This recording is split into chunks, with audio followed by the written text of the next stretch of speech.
Hey all, welcome back to the Fire and Water Cooking Channel. I'm Darren, and today I'm going to do something I probably haven't done in a long time on the channel. I'm actually just going to cook baby back ribs, but I'm not going to cook them sous vide first. We're just going to cook them straight on the grills.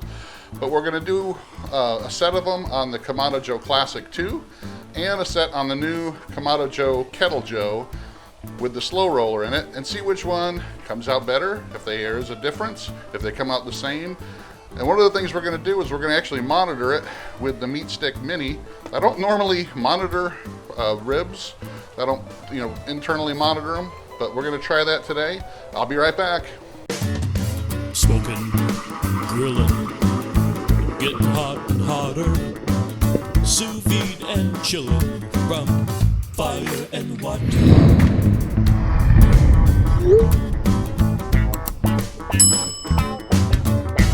Alright guys, like I said, one of the things I am going to do today, since these baby back ribs are really thick, there's some really thick meat in here, and I have these Meat Stick Minis that I haven't really used a whole lot on my videos.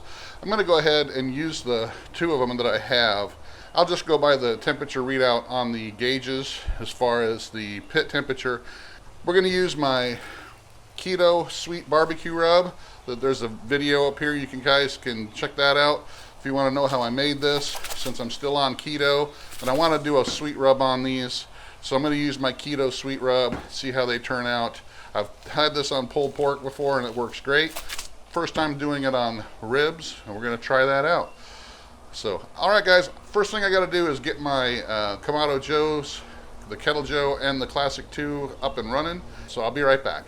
Alright guys, so the first thing I got to do is get my fire up and going on both of my grills using my grill gun.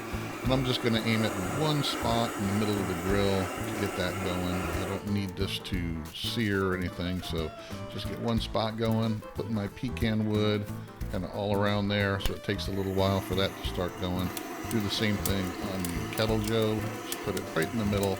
Just get a nice good spot going there really good. And then go ahead and put my pecan wood all around so that it spreads out when it's starting to cook. And that's it. We're going to close these up and they should be ready by the time my ribs are ready to go on the grill. Alright guys, I got both of my Kamado Joe Kettle and the Kamado Joe Classic 2 getting up to temp. I put 4 pieces of pecan in each one. That's what we're going to use, pecan wood today. And like I said, I'm using the exact same amount, same kind of wood, so we don't have any difference or variable in that. I am using the slow roller though in the Kettle Joe. I do have a Classic 2 slow roller on the way. It's not here yet.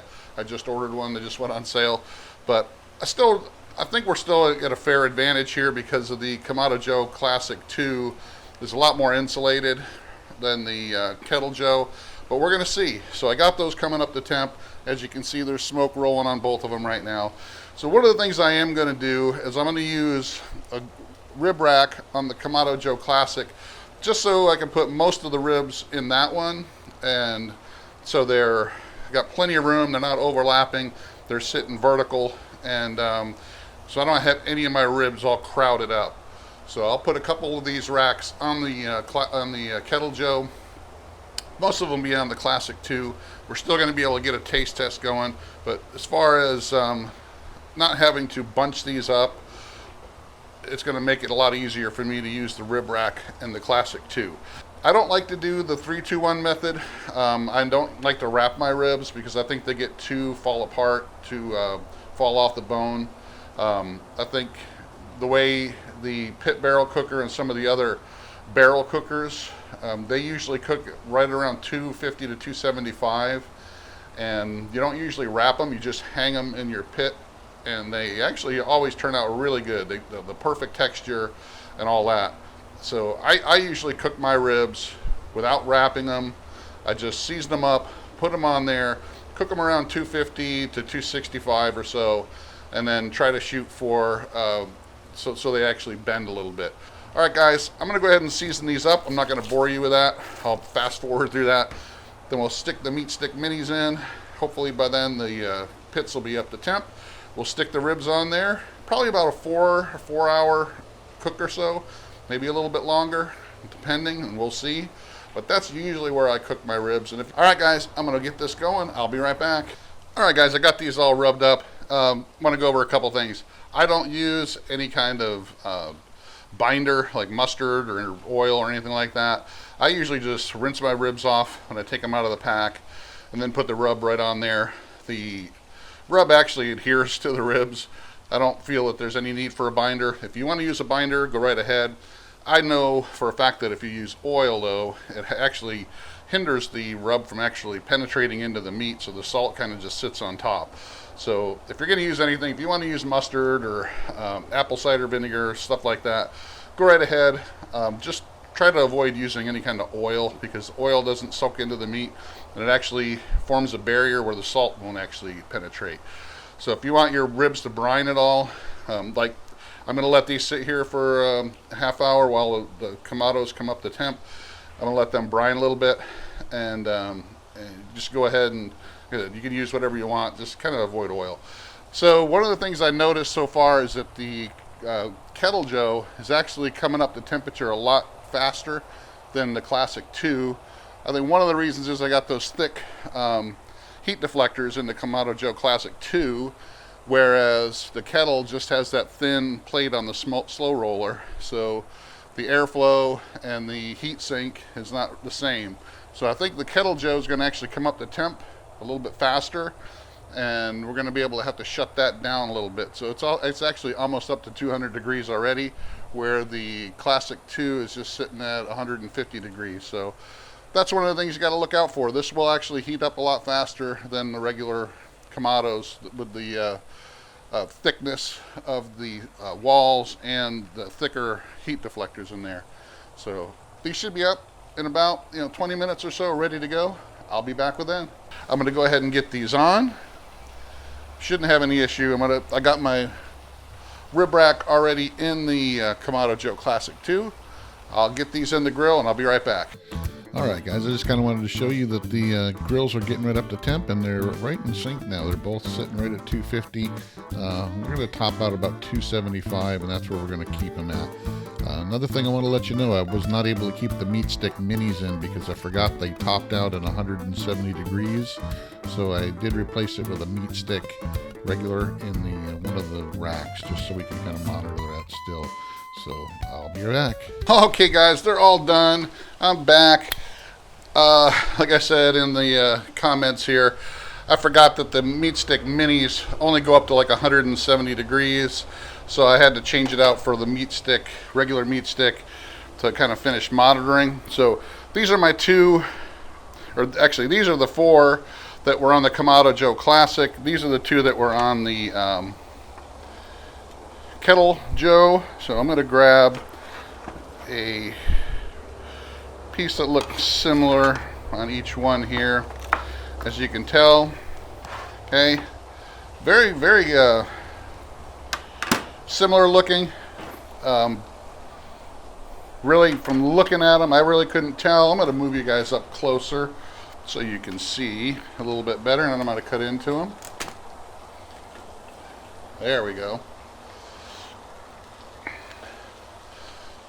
So as you can see, guys, this here is the one that was on the Kamado Joe Classic 2, and this is the one on the Kettle Joe.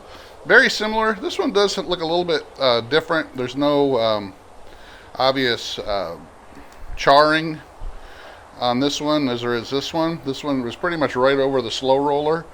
This one was right over the heat deflectors. So I'm going to go ahead and just cut a piece off of each one. Take a test bite so you guys can see. Here's the one that was on the Kamado Joe Classic. So not very much of a smoke ring there. Flip this one over. This is the one on the Kettle. Take a look at that one. That has the slow roller, and that has a little bit more of a pronounced smoke ring, that's for sure. You can tell a little bit more pink there. So if you can look at them together, I don't know if you can tell which one's which, but alright, I'll taste the Kettle Joe with the slow roller.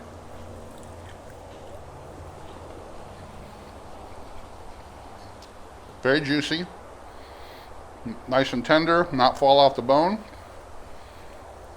This is just how I like them. Got a pretty good pull, but they do come off the bone good, but they're just not falling off.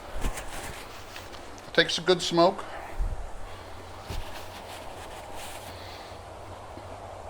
Not bad at all. Now let's try the one off the Kamado Joe Classic. So there's a little bit of a smoke ring there, but there's more pronounced one on the slow roller on the kettle. Let's take a bite of this one.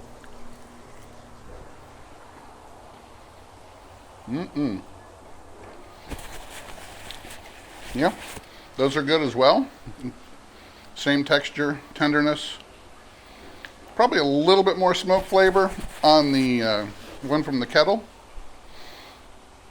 Both of them are really good.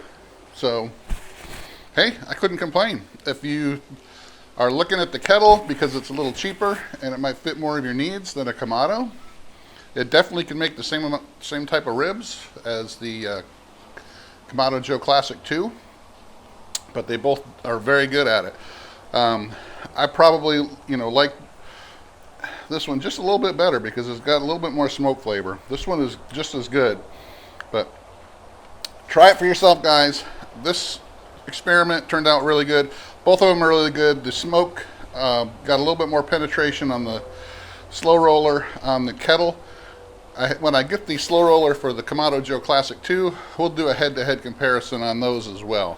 Thanks for watching. Follow us on Facebook, Instagram. Make sure you follow the Fire and Water Cooking Podcast and follow the Fire and Water Cooking YouTube channel. I'll see you on the next video.